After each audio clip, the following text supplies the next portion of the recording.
नमस्कार व्यूअर्स, आप सभी का स्वागत है रेडियो द्वारका में। आज हम आए हुए हैं आर्टेमिस हॉस्पिटल गुरुग्राम में और मौका है वर्ल्ड पार्किंसन डे के सेलिब्रेशन का। और मेरे साथ हैं डॉक्टर सुमित सिंह। डॉक्टर सुमित सिंह एक जाना माना नाम है और डॉक्टर सुमित से आज हम जानना चाहेंगे कि सर, कोई भी बीमारी स्पेशली जिसको लॉन्ग टर्म ट्रीटमेंट होता है, जिसका इलाज लाइलाज कहते हैं जिसको, उसकी एक्सेप्टेबिलिटी आसानी से नहीं आती।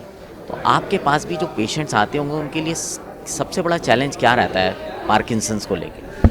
आपने बहुत सही बात पूछी। सबसे मुश्किल होता है इस बीमारी से दोस्ती करना, और वो बहुत ज़रूरी है।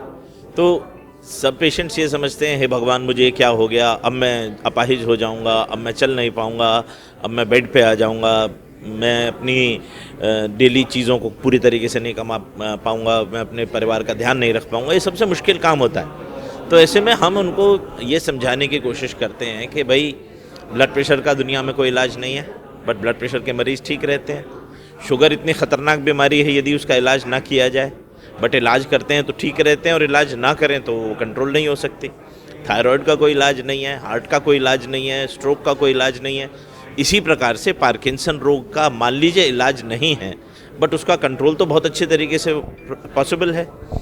यदि आप इसको एक्सेप्ट नहीं भी करेंगे तो भी ये बीमारी नहीं जाएगी, यदि आप इसे एक्सेप्ट करेंगे तो भी आपके साथ ही रहेगी। तो बेहतर तो यही है ना कि इससे दोस्ती करें। जब आपकी बीमारी से दोस्ती हो जाती है तो उसकी एक्सेप्टेबिलिटी के बाद में उससे लड़ना आसान हो जाता है।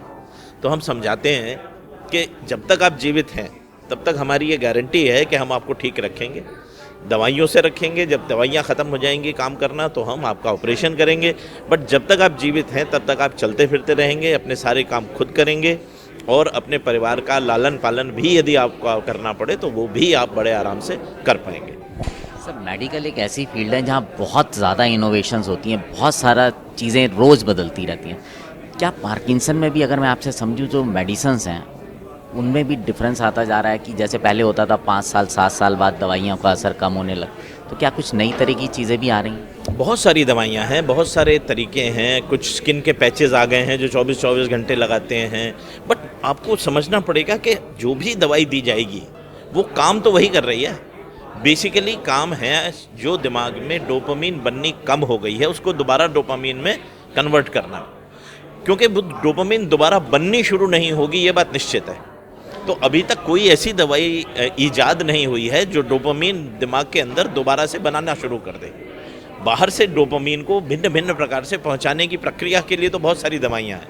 कुछ हैं जो डोपामीन के रिसेप्टर्स पे डायरेक्टली काम करती हैं, कुछ ऐसी हैं जो कि दिमाग में डायरेक्टली डोपामीन पहुंचाती हैं, कुछ हैं जो डोपामीन के डिस्ट्रक्शन को दिमाग में कम करती हैं। परंतु डोपामीन बननी दोबारा शुरू हो जाए, यदि ऐसी कोई दवाई आ जाए तो वो एक्चुअल इनोवेशन होगा। तो सर, अगर डोपामिन जैसे आपने बोला कि दवाई बन आ जाए ऐसी कोई, बट आपको क्या लगता है कि इस बीमारी से आपके पास बहुत पेशेंट्स आते हैं, बहुत लोगों को आप देखते हैं, अगर आदमी इसको एक्सेप्ट कर ले, प्रॉपर दवाइयाँ मेडिकेशन करे, तो इससे आराम से वो अपनी ज़िंदगी बिता सकता है? जी, एक्चुअली मैं आपको बताऊं, मेरे पास कुछ पेशेंट्स ऐसे हैं जो मेरे पास 25-25 साल से आ रहे हैं, जिनका अभी तक ऑपरेशन का भी स्टेज नहीं पहुंचा है, जो सिर्फ दवाइयों से ही अभी तक बहुत अच्छे प्रकार से चल रहे हैं। मेरे पास बहुत से मरीज़ जिन्होंने अपना जीवन लीला समाप्त कर दी, परंतु उनको ऑपरेशन की आवश्यकता नहीं पड़ी और वो अपने सारे काम खुद करते रहे। तो हताश होने का तो बिल्कुल ज़रूरत नहीं है, क्योंकि मेरे पास में कुछ ऐसे रोगी हैं जो पेंटिंग करते थे, और उनकी पेंटिंग आप देखेंगे तो अच्छे अच्छे आर्टिस्ट उनसे घबरा जाएं, इतनी खूबसूरत पेंटिंग्स हैं उनकी। उन्होंने छोड़ दिया डिप्रेशन के मारे, अब उनका इलाज शुरू किया, उन्होंने दोबारा से पेंटिंग शुरू कर दी।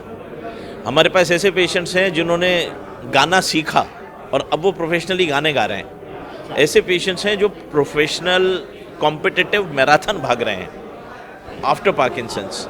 तो आप उस बीमारी से किस प्रकार से लड़ते हैं, ये बहुत ही ज़्यादा इम्पॉर्टेंट है आपकी बीमारी के फाइनल रिजल्ट्स में।